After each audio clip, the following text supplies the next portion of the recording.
नमस्कार, मैं हूं आपके साथ सुमित झा और शुरुआत इस वक्त की बड़ी खबर से करेंगे। बड़ी खबर आरा से है, जहां सरेआम अपराधियों ने एक युवक की गोली मारकर हत्या कर दी है। हत्या की इस वारदात के बाद अपराधी बाइक से फरार हो गए। बताया जा रहा है कि अपराधी 5 से 6 की संख्या में बाइक से आए थे। फिलहाल मामले की जानकारी पर पुलिस मौके पर पहुंची और मामले की छानबीन में जुटी है। वहीं इस घटना के बाद इलाके में तनाव है। एक्सक्लूसिव तस्वीरें आपको हम दिखा रहे हैं टीवी स्क्रीन पर। हिमांशु हमारे साथ जुड़े हुए हैं। हिमांशु, पूरी खबर बताएं, कौन लोग थे, कौन थे अपराधी और किन वजहों से हत्या की वारदात को अंजाम दिया गया है?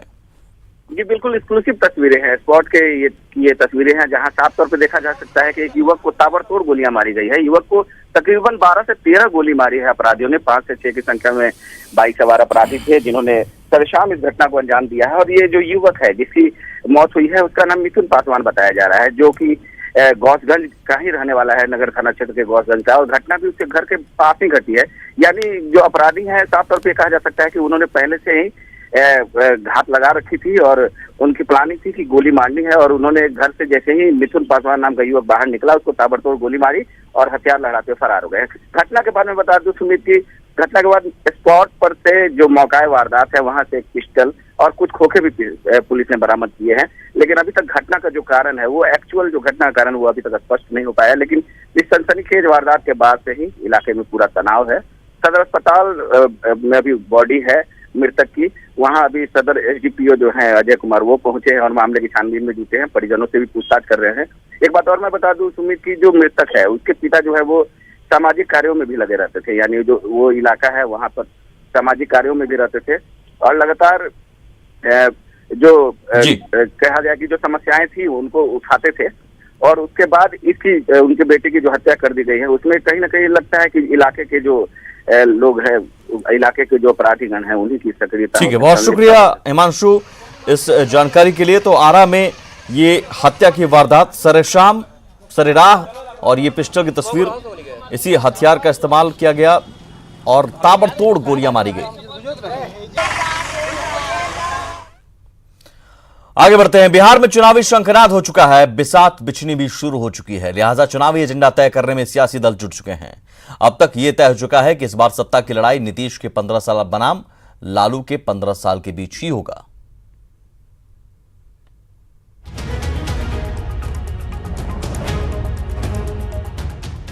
बिहार के लिए यह साल चुनावी है।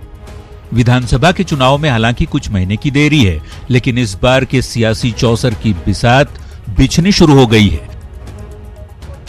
बीजेपी ने कोरोना संकट के दौर में वर्चुअल रैली कर साफ कर दिया है कि चुनाव नीतीश के चेहरे पर ही लड़ा जाएगा और बीजेपी जेडीयू की दोस्ती मजबूत है।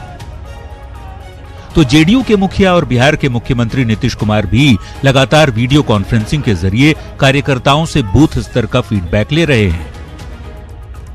पार्टी कैडर में जोश भर रहे हैं और एनडीए नेता उत्साहित भी दिख रहे हैं। 15 साल बनाम 15 साल को समझाने की कोशिश की जा रही है।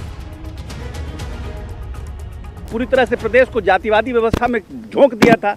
तो नीतीश कुमार ने आने के बाद क्या परिस्थितियां पैदा की, ये तो बताना पड़ेगा ना। जिस इलेक्ट्रिसिटी के तार पर कपड़ा सूखता था, आज वहां पर बिजली जल रहा है। लोग को बताना पड़ेगा ना, लोगों को ये बताना पड़ेगा ना कि चंपारण से पटना आने में कितना समय लगता था, अब कितना समय लग रहा है। अगर आप लोगों को बताइएगा नहीं तो आने वाली पीढ़ी को कैसे पता चलेगा कि लालू प्रसाद के राज में और नीतीश कुमार में राज में क्या फर्क है। एनडीए तो पूरी तरह से एकजुट है। न नेता, न नीति और कोई विचारधारा, संगठन, सभी स्तर पर हम जितने मजबूत हैं, तेजस्वी का कहीं आता पता ही नहीं। एनडीए के नेता ताल ठोक रहे हैं तो आरजेडी प्रमुख लालू प्रसाद अपने खाटी अंदाज में पहेली बुझाने में जुटे हैं। ट्वीट कर निशाना सीधे मुख्यमंत्री पर साध रहे हैं और उन पर जनता के साथ छलावा करने का आरोप लगाकर रणछोर बता रहे हैं। कोरोना काल में लालू के तंज से तिलमिलाए जदयू नेता ललन सिंह उन्हीं के अंदाज में आरजेडी पर हमले कर रहे हैं। हाँ, लालू जी जब मुख्यमंत्री थे तो बिहार में घूमते थे और घूमते थे तो घूम घूम के देखते थे कि माल बनाने का स्कोप कहाँ है, माल कहाँ से बन सकता है, जमीन किसका किसका लिखवाया जा सकता है, किसको किसको नौकरी देके जमीन उसका लिखवा लेना है। लेकिन नीतीश कुमार जी कर्म करते हैं। वैसे आरजेडी को अपने नेता तेजस्वी यादव पर पूरा भरोसा है, शायद इसीलिए सियासी समर में रिस्क लेने को भी तैयार हैं। जो आने वाला जो कल है 2020 का चुनाव, तेजस्वी की तेज रफ्तार बनाम अन्य पार्टियों की गोलबंदी और उस बीच में उस व्यू को बेदना उनके लिए है मुकाबला। और खतरों से खेलना ही तो, जो आदमी खतरा से नहीं खेला वो राजनीति किस बात की। कुल मिलाकर इस बार का बिहार विधानसभा चुनाव सीधे तौर पर नीतीश के सुशासन और लालू के कुशासन को मुद्दा बनाकर लड़ने की तैयारी में एनडीए है, तो विपक्ष नाकामियां गिनाकर सरकार को घेरने की जुगत में है। वैसे सियासी रस्साकशी के बीच अंतिम फैसला तो जनता जनार्दन को ही करना है। न्यूज़ 18 के लिए पटना से अमित कुमार के साथ आनंद अमृतराज की रिपोर्ट। और जरा अब इस खबर को समझिए। दरअसल विकास पर सियासत का एजेंडा सेट किया जा रहा है। विकास के मुद्दे पर जेडीयू विकास के मॉडल पर एजेंडा तय कर रहा है। जेडीयू का अपना 15 साल का दावा है कि 15 साल के अंदर बिहार में विकास हुआ। विकास के एजेंडे पर आरजेडी को बैकफुट पर धकेलने की कोशिश है। आरजेडी मौजूदा वक्त को हथियार बना रहा है, मौजूदा हालात को हथियार बना रहा है। एनडीए विकास के साथ साथ रणनीतियों पर घेराबंदी भी शुरू कर चुका है, जबकि आरजेडी विकास की बजाय मौजूदा वक्त में सरकार की नाकामी तलाश रहा है। आगे बढ़ते हैं। चुनाव आयोग बिहार विधानसभा चुनाव की तैयारियों की लगातार समीक्षा कर रहा है। आयोग ने इस बार असेंबली इलेक्शन ईवीएम के लेटेस्ट वर्जन के M3 के साथ कराने का फैसला लिया है। अब तक बिहार में M1 और M2 वर्जन के ईवीएम का इस्तेमाल होता रहा है, लेकिन इस बार ईवीएम के सबसे लेटेस्ट वर्जन के इस्तेमाल को अनुमति दी गई है। राज्य के मुख्य निर्वाचन पदाधिकारी ने इस संबंध में सभी जिलों के जिला निर्वाचन पदाधिकारी को निर्देश जारी किया है। साथ ही सभी जिलाधिकारियों को मतदान केंद्रों का भौतिक सत्यापन जल्द कर लेने का भी निर्देश दिया है। M3 मॉडल के मशीन से चुनाव होना है। M3 मॉडल के ईवीएम और वीवीपैट से बिहार में आगामी चुनाव होना है। उन मशीनों का आवंटन अन्य राज्यों से, जैसे उत्तर प्रदेश, मध्य प्रदेश और आंध्र प्रदेश से किया गया है। तो उन मशीनों को ससमय यहाँ ला करके और उसका FLC तैयारी कराने का निर्देश मुख्य निर्वाचन पदाधिकारी के द्वारा सभी जिला निर्वाचन पदाधिकारी, सह जिला पदाधिकारी को दिया गया है। बिहार के नेता प्रतिपक्ष तेजस्वी यादव एक बार फिर सवालों में हैं। कभी चार्टर्ड प्लेन में दोस्तों संग बर्थडे पार्टी मनाने वाले लालू के बेटे तेजस्वी यादव पर इस बार सत्ताधारी जेडीयू ने महंगे लिबास पहनने और खुद को गरीबों का मसीहा कहने का ढोंग रचने का आरोप लगाया है। तो वहीं आरजेडी की ओर से भी जोरदार पलटवार किया गया। ये हो ही नहीं सकता कि आप गरीब का बेटा और गरीब का नेता क्लेम करें और आप 1.5 2 लाख के कपड़े पहने और आप हेलीपैड और हेलीकॉप्टर और चार्टर्ड प्लेन पे आप बर्थडे मनाएं। बिहार में लिबास से लबरेज सियासत, जेडीयू का टी शर्ट वाला तेज आरोप,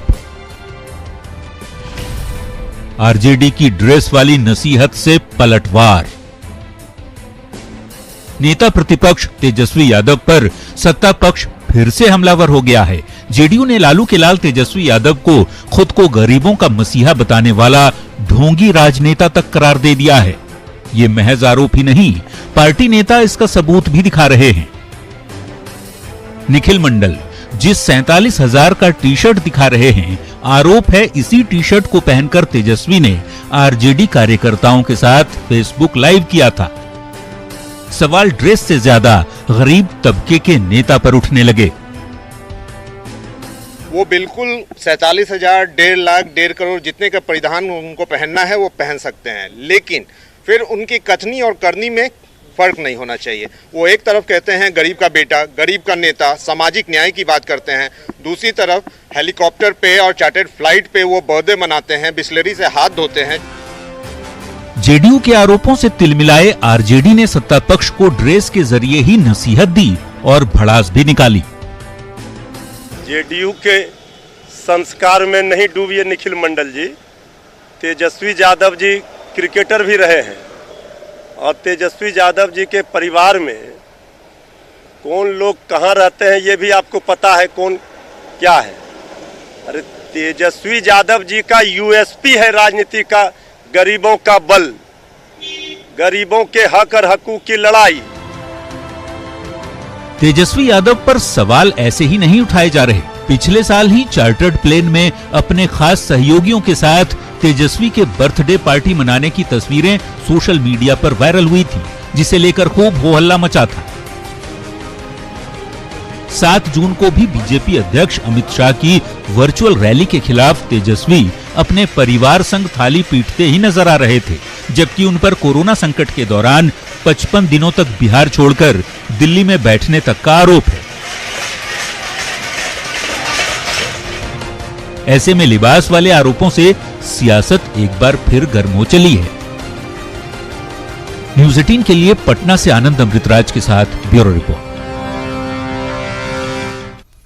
अब जरा खबर को समझिए। दरअसल आरजेडी खुद को गरीबों की पार्टी बताता रहा है, लेकिन महंगे लिबास के बहाने जेडीयू अब आरजेडी को एक्सपोज करना चाहता है।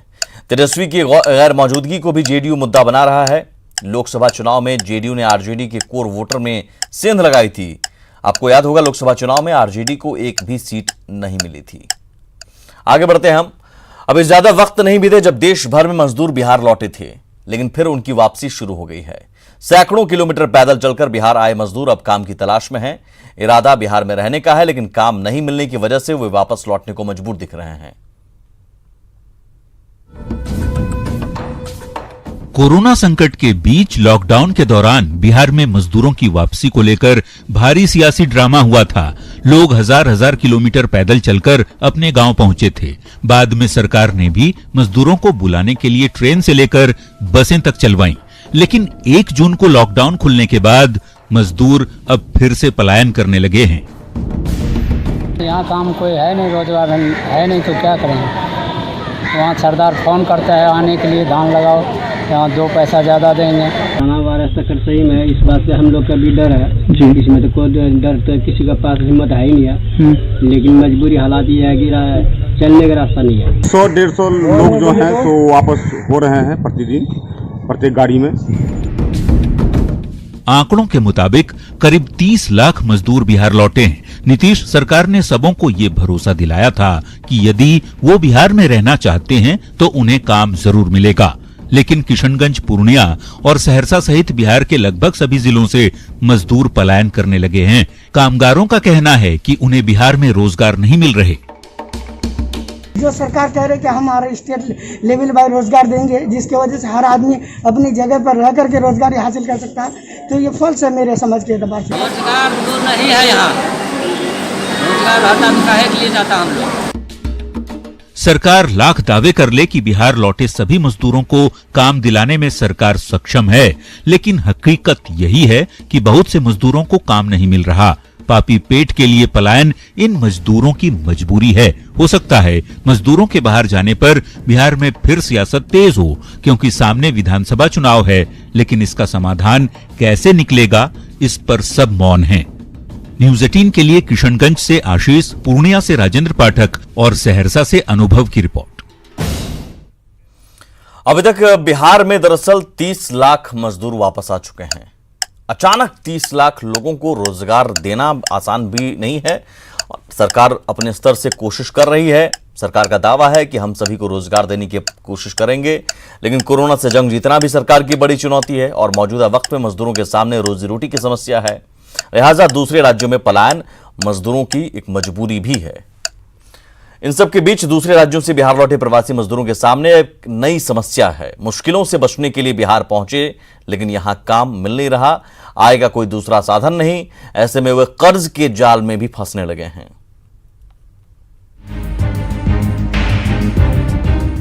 कोरोना काल में प्रवासी श्रमिक ने कई दर्द झेले।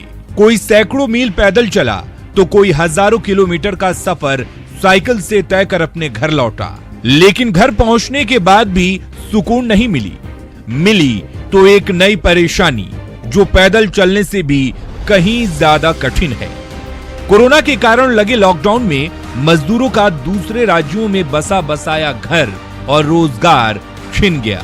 ऐसे में परिवार वालों ने महाजन से सूद पर लेकर पैसा भेजा तो इनका पेट भरा और किसी तरह ये लोग वापस अपने घर तो लौट गए, लेकिन अब ये पैसे इनके जी का जंजाल बन गया है।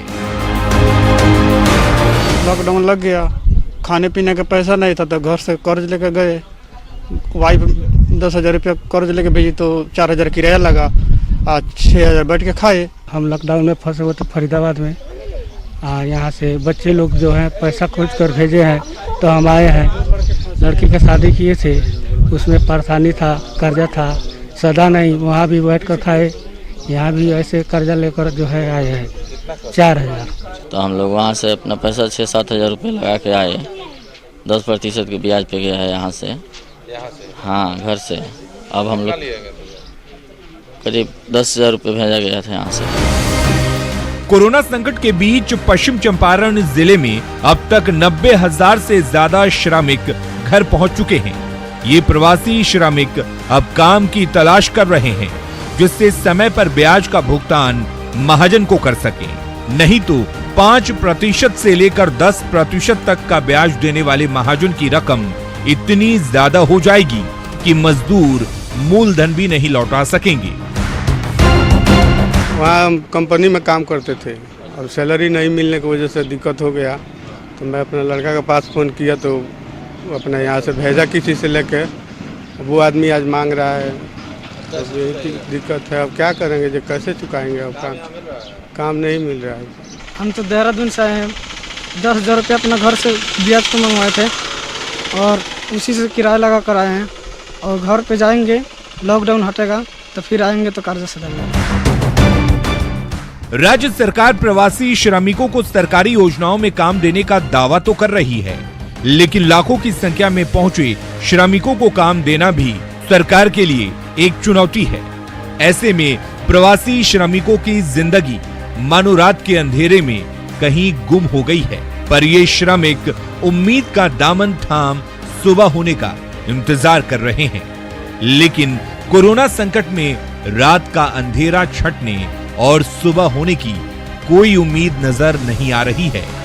न्यूज़ 18 के लिए बेतिया से प्रफुल्ल कुमार की रिपोर्ट। दिल्ली के उपराज्यपाल अनिल बैजल ने केजरीवाल सरकार के फैसले को एक दिन बाद ही पलट दिया है। एलजी ने कहा कि दिल्ली के सभी अस्पतालों में हर किसी को इलाज मिलना चाहिए। अस्पताल इस आधार पर इलाज के लिए इनकार नहीं कर सकते कि कोई दिल्ली का निवासी नहीं है। बता दें कि रविवार को ही मुख्यमंत्री अरविंद केजरीवाल ने घोषणा की थी कि दिल्ली सरकार के तहत आने वाले सरकारी और निजी अस्पतालों में सिर्फ दिल्ली के लोगों का इलाज होगा। लेकिन अब एलजी के नए फरमान के बाद केंद्र सरकार के हॉस्पिटल सभी के लिए खुले रहेंगे। वहीं दिल्ली की डिप्टी सीएम मनीष सिसोदिया ने बीजेपी पर एलजी के बहाने सियासत करने का आरोप लगाया है। अरविंद केजरीवाल जी ने पूरा प्लान बना रखा था कि कितने केसेस होने पर कितने बेड की जरूरत पड़ेगी और वो कैसे अरेंज होंगे। उसी के हिसाब से कल दिल्ली सरकार ने यह फैसला लिया था। लेकिन भारतीय जनता पार्टी ने एलजी के ऊपर दबाव डाल के जबरन उनसे यह आदेश पारित कराया है कि दिल्ली सरकार के केंद्र कैबिनेट के तहत जो फैसला लिया गया उसको नहीं माना जाएगा। देश की राजधानी पर संपूर्ण देशवासियों का अधिकार है। संपूर्ण देशवासी देश की राजधानी में जाते हैं। यदि किसी की तबीयत खराब हो जाएगी तो क्या वो दिल्ली में इलाज नहीं करा पाएगा? ये निर्णय करना संविधान के सम्मान के दृष्टि से उचित नहीं है। ये घोर अनुचित फैसला है। इस तरह से आप किसी भी प्रांत के लोगों को इलाज से नहीं रोक सकती, हमारा मौलिक अधिकार है। मैं समझता हूं सभी पार्टियों को इसका विरोध करना चाहिए। दिल्ली सरकार के मुख्यमंत्री अगर मनमाने फैसले लेंगे तो कहीं से भी उचित नहीं है। अरविंद केजरीवाल जी से देश को ये उम्मीद नहीं थी। दिल्ली पूरे देश की है और फिर दिल्ली में राशन कार्ड और बिजली का बिल मांगा जाए कि कौन यहाँ का निवासी है और उसके बाद ही उसे स्वास्थ्य सुविधाएं मिलेंगी। मुझे लगता है इससे कोई शर्मनाक कोई फैसला नहीं हो सकता था। झारखंड में अपने हुनर का लोहा मनवा चुके झारखंड के मजदूरों का दूसरे देश की सीमाओं से सटे इलाके में चल रही परियोजनाओं में काम करने का रास्ता साफ हो गया है। मुख्यमंत्री ने 11,800 मजदूरों की भर्ती को लेकर सीमा सड़क संगठन को अनुमति दे दी है। लिहाजा मजदूरों ने भी ठान लिया कि अब वो उस सूबे से पलायन नहीं करेंगे।